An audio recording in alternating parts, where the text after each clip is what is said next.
Hello, and welcome to the Professor Podcast with Ruth and Claire. Each episode, we talk about a particular topic in the life of a professor. We are tenure-track faculty members in the sciences, working at a primarily undergraduate university in California. The purpose of our podcast is reflection, so we bring something we think is working and something we're working on to discuss. Welcome to the Professor Podcast. I'm Will. And I'm Claire, and today we're going to talk about homework. But first, Will, how was your week?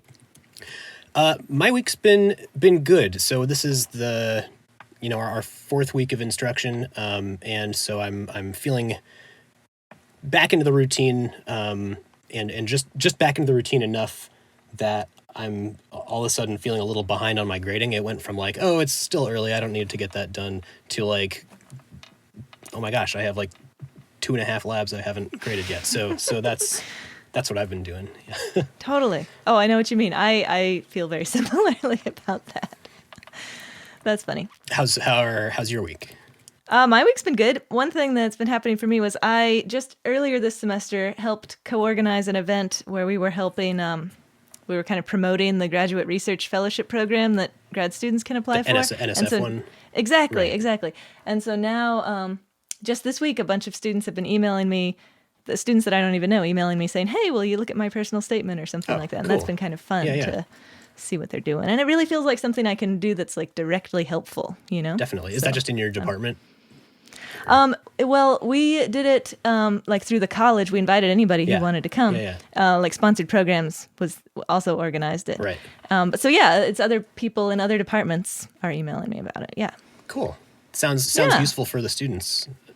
I think so. And yeah, I don't know. It just feels like something that I want to do to help out. So Right. I'm into it. So we're going to talk about homework. But first, Will, I want to introduce you to our listeners. So Will is a lecturer in the physics department. And will you tell us a bit about what classes you teach and how long you've been teaching?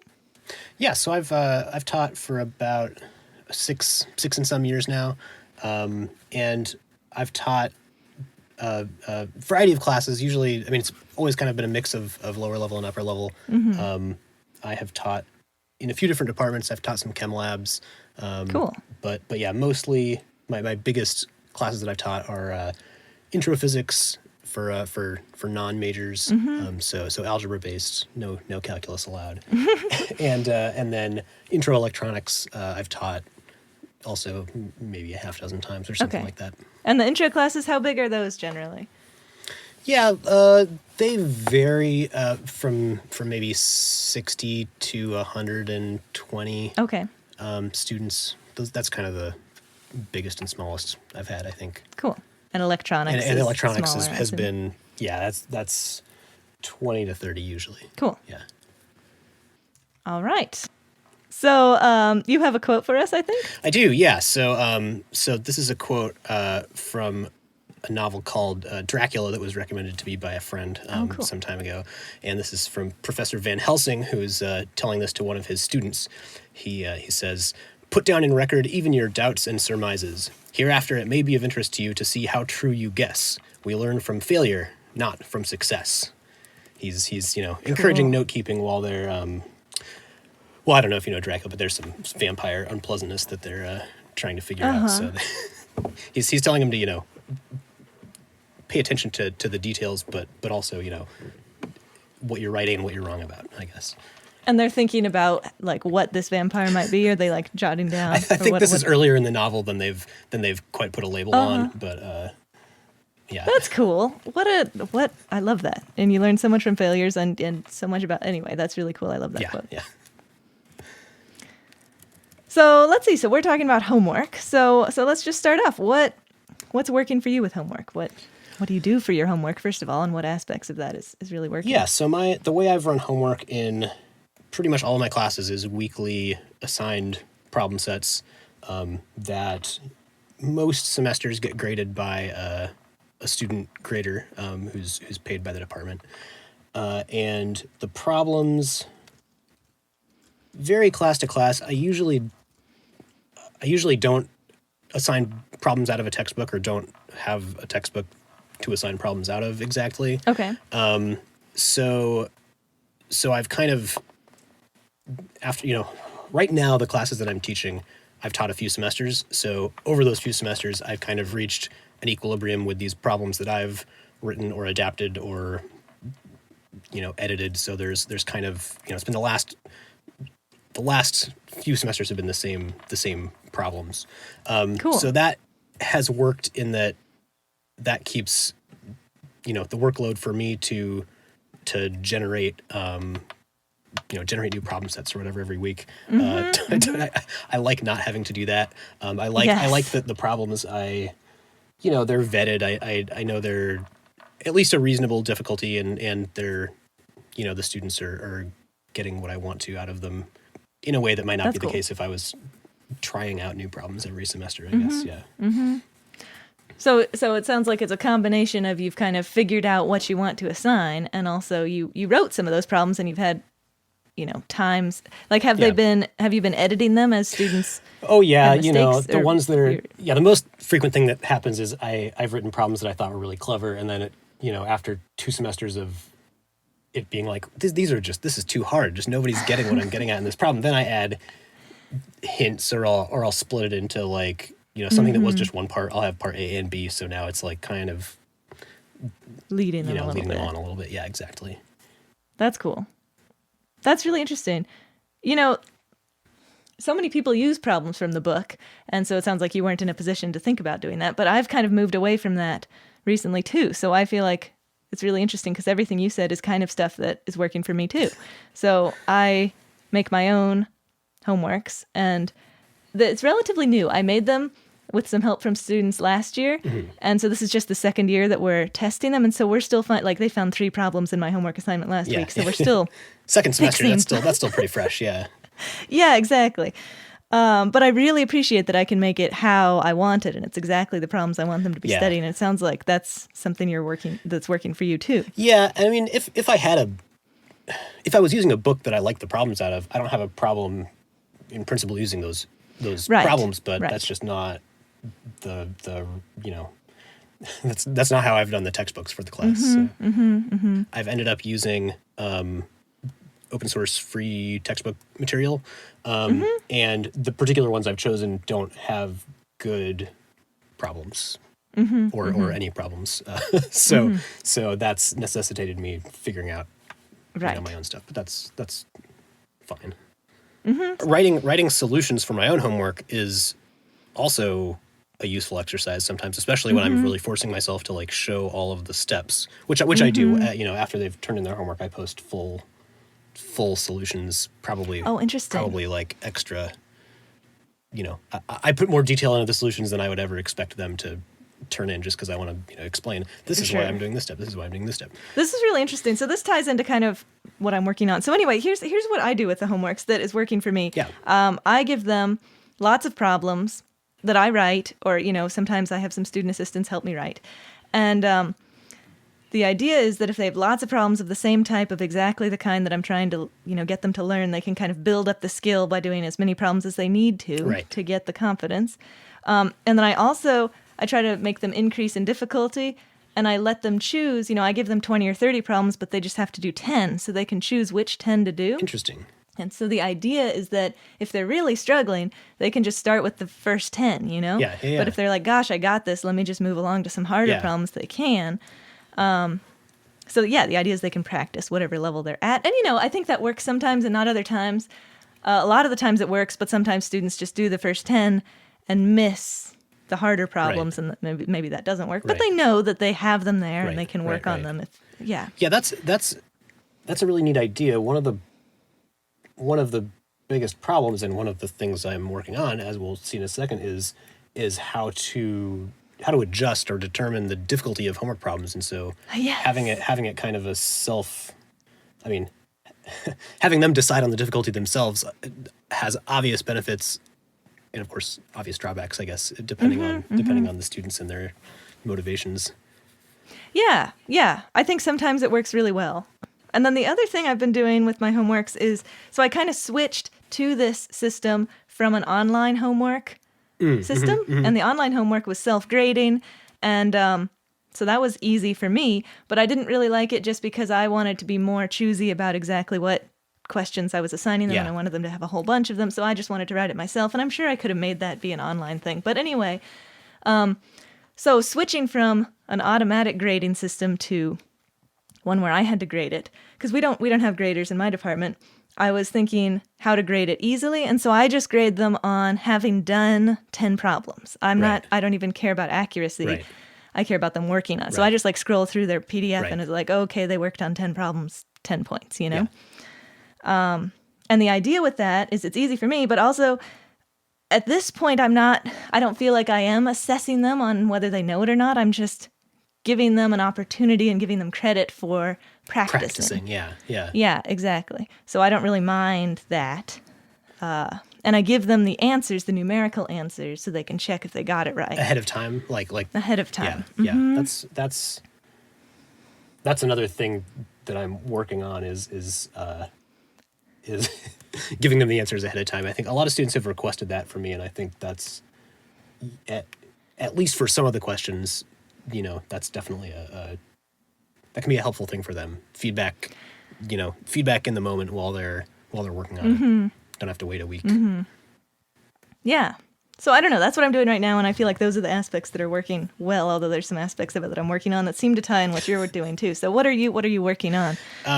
Well, it's a bit of a list, but the first thing I wrote down is what I was struggling with this week, which is, do I assign problems that we haven't gotten to in lecture yet, or how should it be timed? So we cover material in lecture.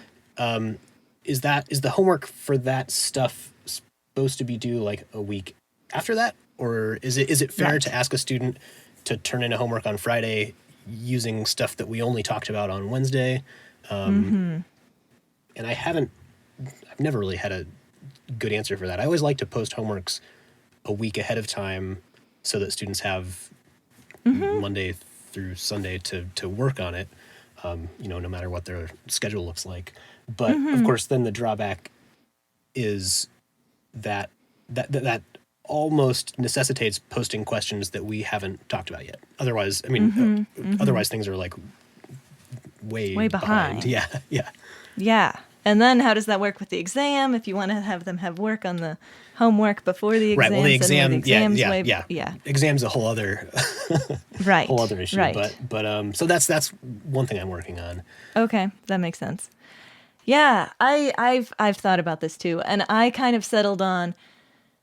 Yeah, I also give them a week to work on the homework assignments, and sometimes it's like, well, you could do the first few problems now, but we're going to cover the other stuff next class. Right.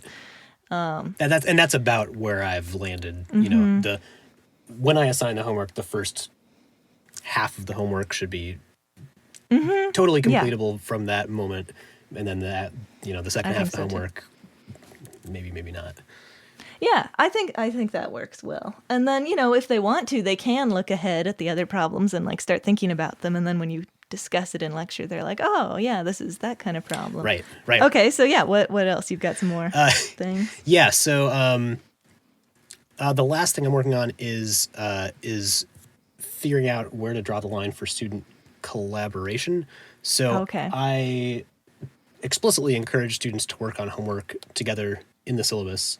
I think back when we were teaching in person, I think that led to students getting together in groups in the library and stuff like that. And I think that, that's how that or something like it is how I did a lot of homework in college and in grad school. And that's, there's important learning in discussing the problems with other people or explaining them or explaining why their way is wrong or, whatever it might be.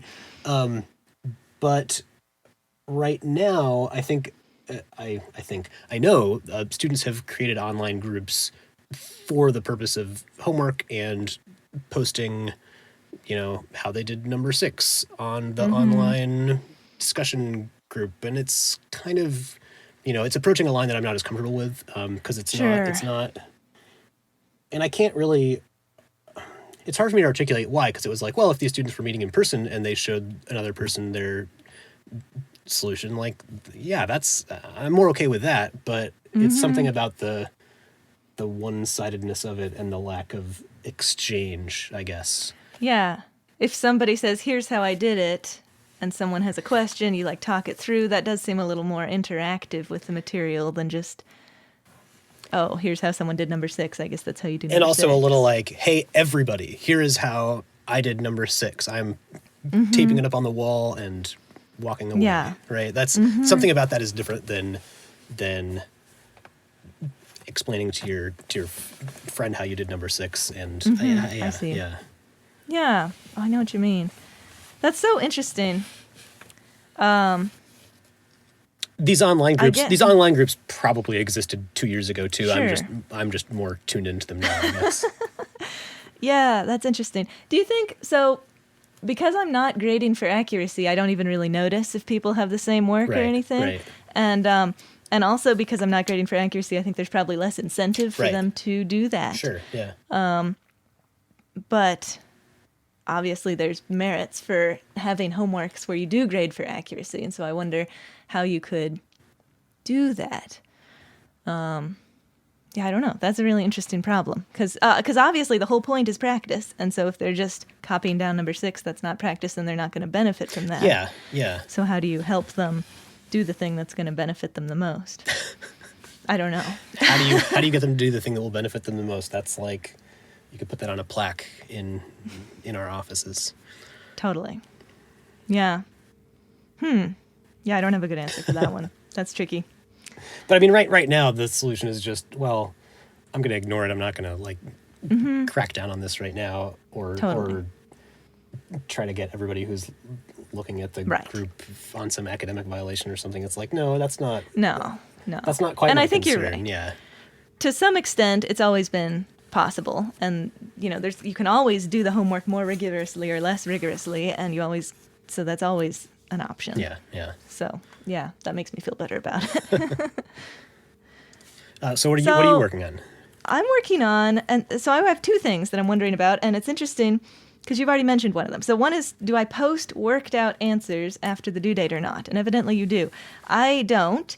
For a couple of reasons. I already give them the actual numerical answers so they can tell whether they got it right or not. Right. So if they know they got it wrong, they can ask.